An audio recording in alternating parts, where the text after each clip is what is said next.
মুখ্যমন্ত্রী হওয়ার পর প্রথমবার আজ বেলুর মঠে যান মুখ্যমন্ত্রী শুভেন্দু অধিকারী। প্রেসিডেন্ট মহারাজের সঙ্গে সাক্ষাৎ করেন তিনি। মুখ্যমন্ত্রীকে দেখে ভিড় করেছিলেন অনেকেই।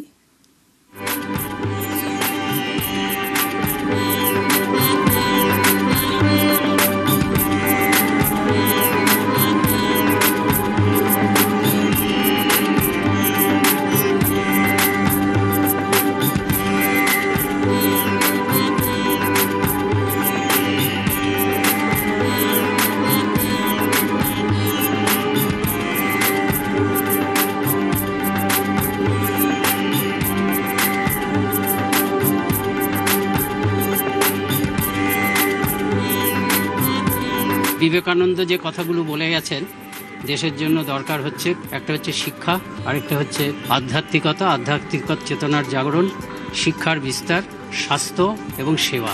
বলছেন এইগুলোই হচ্ছে আমাদেরও আদর্শ। এই কয়েকটি কথা ওম বন্দে জগদ্বীরমখণ্ডমেকং বন্দে সুরসেবিতপাদপীঠং বন্দে ভবেশং ভবরোগবৈদ্যং তমেব বন্দে ভুবিরামকৃষ্ণং।